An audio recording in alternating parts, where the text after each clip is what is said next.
This video will save you months of confusion if you're still wondering which programming language to learn in 2026. Because let's be honest, everyone online says something different. One person says, learn Python, it's the future. Another person says, Rust is the next big thing. And someone else might say, JavaScript is all you need. But the truth is, there's no single best language. The right language depends on the kind of career you want to build. A few years ago, one language could have done it all. Like I literally survived on Java. But today, with so many roles and specializations coming up, that's no longer the case. In fact, the languages that you have learned during your school or college might not even be relevant in today's AI world. So, if you want to stay aligned with the industry, stay future proof, and actually land a job that pays well, you need to choose the right language that supports the right career path. And in this video, I'll help you do exactly that. First of all, I will not just throw random names at you. Instead, I'll tell you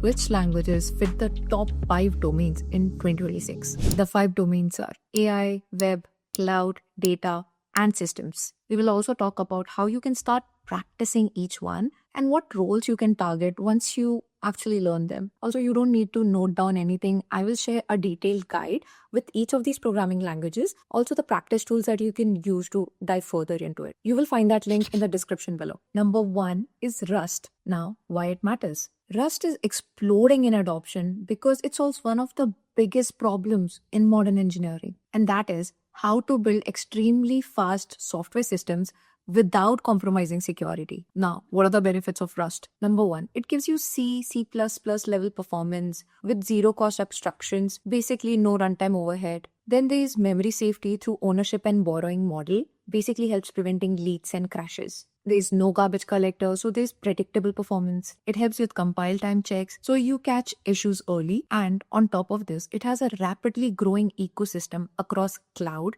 edge computing, and AI workloads. Now, where it's used: systems engineering, edge and embedded computing, performance critical cloud infrastructure, also cloud and AI toolings, basically with compilers, inference engines, and networks. Now, how to learn it? Start with the official Rust book. It's a beginner-friendly guide that helps you understand the syntax as well as the concepts. Make sure you spend extra time with memory management. This is what makes Rust different from other languages. Then there are additional resources like Rustlinks or Rust by example that helps you prepare with hands-on exercises. Also, make sure you keep this Rust cheat sheet handy. Now, a couple of tips here. Practice small programs and then gradually increase complexity. There are these tools like Rust FMT and clipping that you can use for formatting as well as linting. Also, for the IDE experience, you can either use VS Code or Rust over. It gives a good dev experience. The number 2 language is Python. Now, you might have heard a million times that Python is the language of AI. And guess what? That is true. It powers data analysis, model training, backend services, automation scripts, and dashboards, literally everything. Its enormous ecosystem helps with ramping with AI as well as backend engineering. Now, it's used in machine learning and AI, data science, automation engineering, as well as backend APIs and microservices. Practical tools or how you can learn this. Initial thing is start with syntax, fundamentals.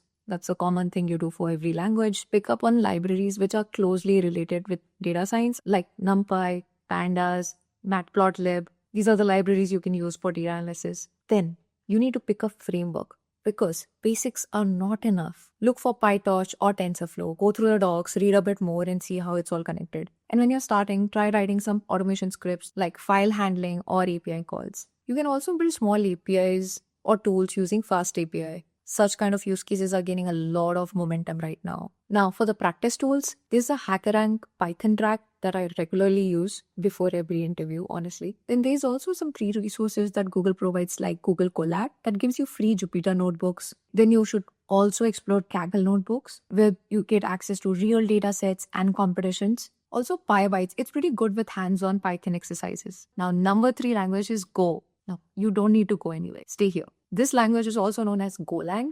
And like Python is the backbone for AI infrastructure, Go is the backbone for the cloud native world. In real jobs, engineers use Go to build internal tools like CLI or automation scripts. It's also used for tasks like cluster automation or log processing. Basically, you can use it as a deployment utility. And within the Kubernetes world, Go is very popular. It helps in deploying controllers and operators. It's pretty simple to use, highly concurrent, and great for scalable systems. Now, where it's highly used by cloud engineering teams, DevOps and SRE teams, platform engineers, field implementation engineers, forward deployed engineers, basically people who design and run distributed systems. Now, how to learn Go? Start with Go basics and error handling, then try to learn around Go routines as well as channels for concurrency. Concurrency is something that makes Go different from other languages, highly efficient. Then use a language to build simple REST APIs and automation scripts. It'll give you some good hands-on experience with the language. Now for practice, there are a bunch of resources that you can use. My favorite is this Go Playground. Then there's also Go by Example,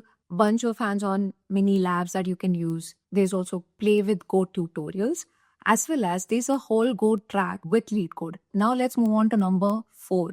That's TypeScript. TypeScript has become the normal go-to language for web and product engineering. It's basically JavaScript, or we can say it improves JavaScript with type safety, clarity, and scalability, which is also why every major framework uses TypeScript.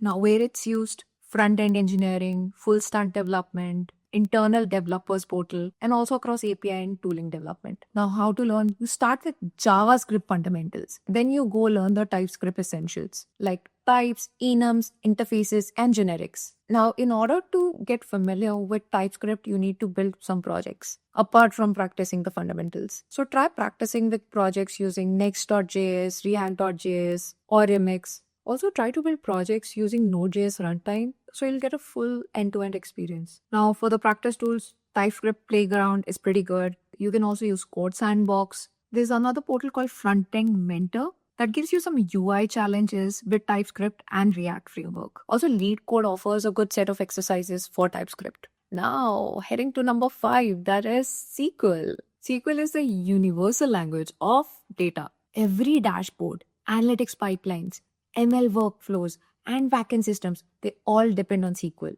Now, where it's used: data engineering, data analytics, business analytics, also backend and product engineering. Now, how to learn? You begin with learning the core concepts, how to select, where, join, group by, all these statements work. Then you're going to practice with Kaggle datasets. You're going to learn around indexing and query optimization. This is very crucial. So make sure you add extra time to go through this particular chapter. Now for practice, you can build dashboards using SQL and some BI tool like Tableau or Power BI. And try to practice these analytical queries regularly because it's pretty easy to forget it. There are a bunch of practice tools that you can use. There's SQL Bolt. There's a whole HackerRank SQL track. I love that one. There's also LeetCode SQL that you can use to practice. And there's another portal called SQLite Online that you can check out for practice. So these are the 5 programming languages that will really help you open different career paths in 2026. Rust for system and performance, Python for AI and data, Go for cloud and DevOps, TypeScript for web and product engineering,